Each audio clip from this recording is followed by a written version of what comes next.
อิญมาขอบคุณฮอนจริงอะ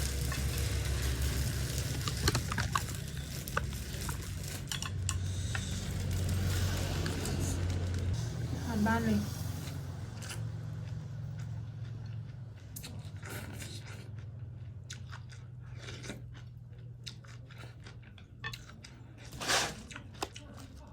สลัดกรอบ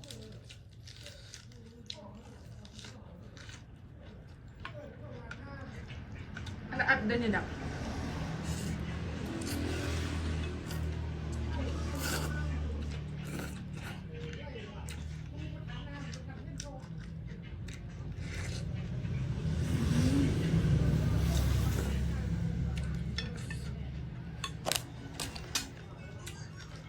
แบบมุมแบบมุม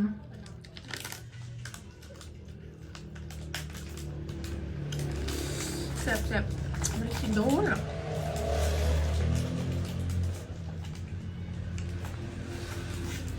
อันนี้เคยกินเองเอาไปกินอยู่ห้างก็ประมาณถ้วยนึง25 กันที่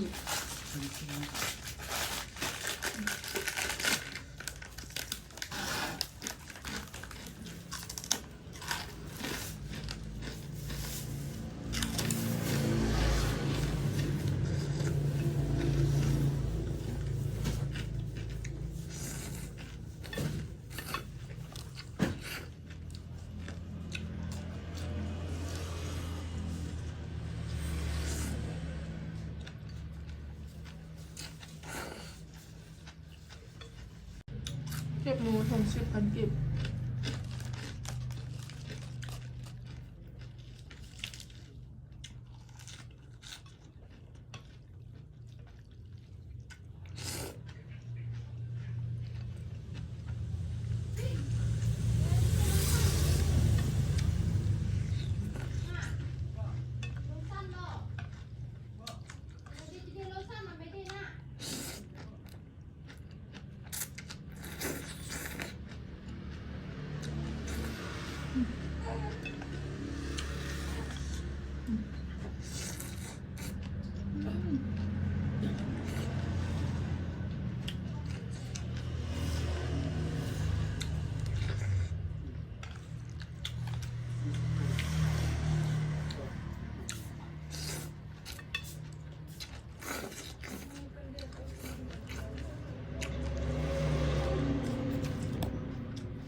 หมดเลย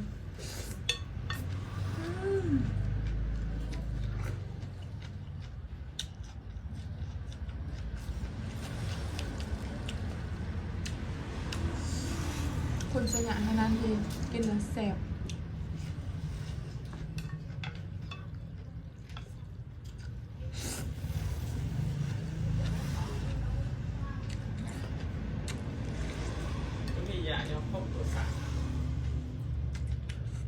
อันนี้เยกับโอเคครับพวกเนี่ย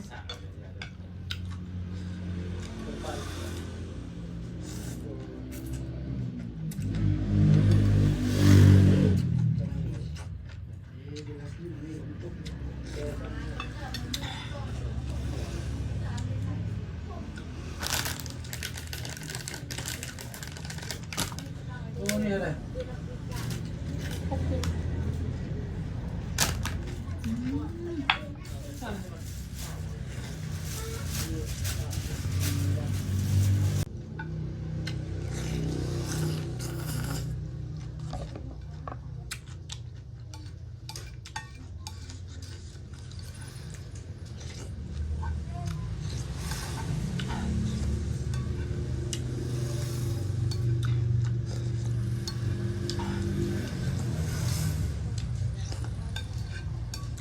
แซ่บ